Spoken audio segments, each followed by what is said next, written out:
A state is a sovereign political organization made up of people with definite territory and independent government. Examples of state: Nigeria, USA, Britain, and Sierra Leone. So when we talk about a state, is a political organization. It is made up of what? With people with defined territory, with clear boundaries. Either it had boundaries by land, sea, or air. That is what made up of a state. So let's look at the characteristics of a state. One of the characteristics of a state is population. One major characteristic of a state is a population. For a state to be recognized, there must be a given number of people, which has no minimum number that will occupy it. So for you to be referred to as a state, you must have existing population, despite the size or the number of that population. Then second, you have definite territory. A state must have a clearly separated boundaries from others. The land mass covered by a state must be well defined to avoid boundary dispute with other states. So if you call yourself a state, you must have a clearly separated boundaries from other countries. Another characteristic of a state is government. A state must have a government that will manage its affairs. Government perform its functions on behalf of the state. Then of course, sovereignty.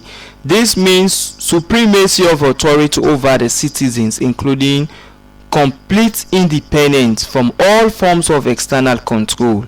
Of course, we also have permanency. The state has a continuous existence. Government comes and goes, but the state remains permanent. So that is the basic difference between a state and a government, because a government is not permanent, but a state is permanent. So let's look at another very interesting concept called nation. A nation is a group of people living in a certain geographical location, sharing common history, language, culture, customs, and traditions, or people who share common historical and cultural characteristics. Examples of nations are like the Yoruba, the Igbo, the Hausa nations in Nigeria, the Temne, the Mende in Sierra Leone. On the other hand, a society, on the other hand, can be seen as a group of people who live together in an organized community, sharing common interests and goals. It may be organized or inorganized, direct or indirect, cooperation or antagonist. So let's look at the features of a nation and the differences between a nation and that of a state. Let's look at the features of a nation.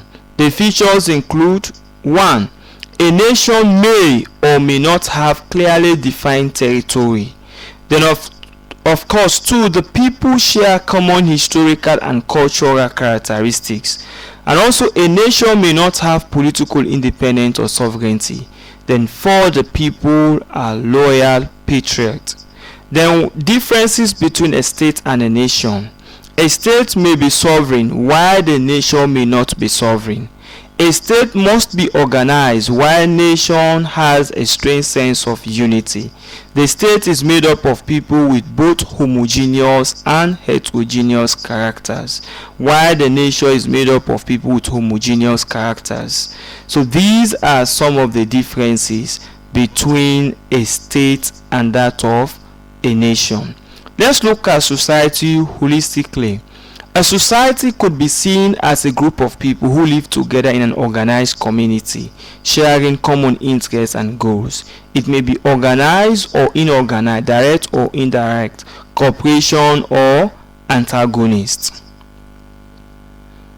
So we also want to look at what we call capitalism as another forms of government. So we are now moving to the various forms of government, having looked at the what we call political culture, political socializations. So our next class will now be on the various forms of